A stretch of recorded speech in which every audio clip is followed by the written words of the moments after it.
Samsung Galaxy S26 Ultra, yeah, I said it. And by the time you're done watching, you'll know exactly why it might be the slickest flagship move Samsung's made, and why it might also leave you wondering if it tricks, yet behind all that flex, a catch so subtle you'll swear you missed it. Stick with me, fam, because we're diving in deep like we found the cheat code for your next phone. Alright, listen up. If you're here, you're done with the same old flagship promises that deliver 5% more for 20% more cash. I feel you. You want something real, something you can brag about. That's why the S26 Ultra matters. This isn't just another iteration.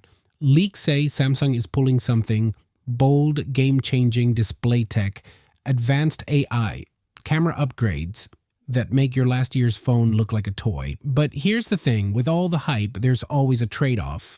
And when a company like Samsung flips the script, you've got to ask, are you ready for that flip? Are you ready for what's behind the sparkle? Because this isn't just product talk, it's a stake in the future of your smartphone life. Let's start with the hype, my friends. The leaks for the S26 Ultra say it's packing a 6.9-inch M14 OLED display, same size as the last Ultra, but rumors point to slimmer bezels and a sleeker body. On the camera front, a massive jump, 200 megapixel main sensor, a 50 megapixels ultra-wide, possibly a megapixels 5 times periscope lens, and maybe a 12 or 10 megapixels 3 times lens. Under the hood, either the Snapdragon 8 Elite or Exynos 2 600 chipset, depending on region. Sounds awesome, right? But here's where reality creeps in. Some leaks say charging speed isn't getting a big jump. 45-watt wired might still be the ceiling. Weight and dimensions might increase because of that massive camera bump. A 4.5 millimeter bump, for example, is just real. So yes, the hype is there, but the question remains, are we trading good enough for great next with hidden costs? Okay, zooming in, pun intended, that 200 megapixels camera doesn't just mean more pixels. It means Samsung might be leaning hard on AI processing, computational photography, smarter image stacking. Imagine your old 48 megapixel sensor now with 4 times the data. But here's the kicker. If the aperture, the sensor size, or the actual lens design doesn't stack up, more MP can be more garbage. And some leaks hint at a smaller telephoto sensor or potential 10 megapixels 3 times zoom instead of the expected 12 megapixels. That's a potential downgrade. On display tech, M14 OLED with color on encapsulation and maybe privacy features so people behind you can't peep your screen. But does that matter if the battery or heat management suffers? If you're gaming or streaming all day, will this phone hold up? That's the trade-off section everyone glosses over. Drop a comment now. Would you pick mega camera or monster battery? Which wins for you? Because this is where I want you in the story, not just me talking. Now let me pull this back to your world. Suppose you're a creator, TikTok, YouTube, stories. That 200 megapixels plus AI combo means less gear, more phone.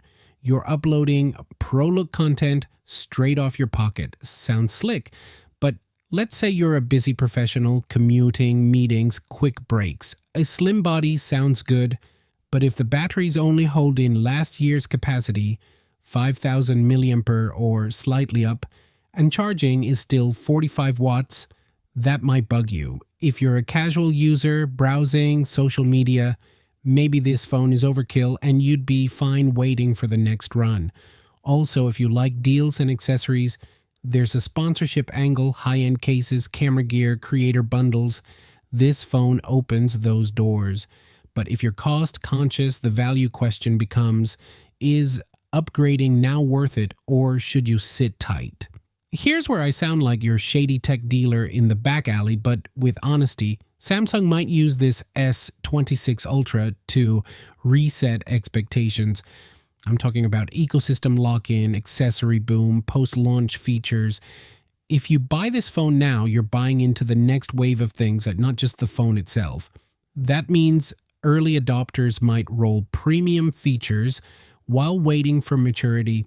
Do you want to be first or do you want to be right? Because sometimes being first means being the one who handles the glitches, the thermal weirdness, the app inconsistencies. Type first if you're jumping now, or smart if you're waiting for the matured version. Let's build our community of insiders who decide, not just react. And that's how this channel becomes the go-to source for this topic. We're not just covering specs, we're covering strategy.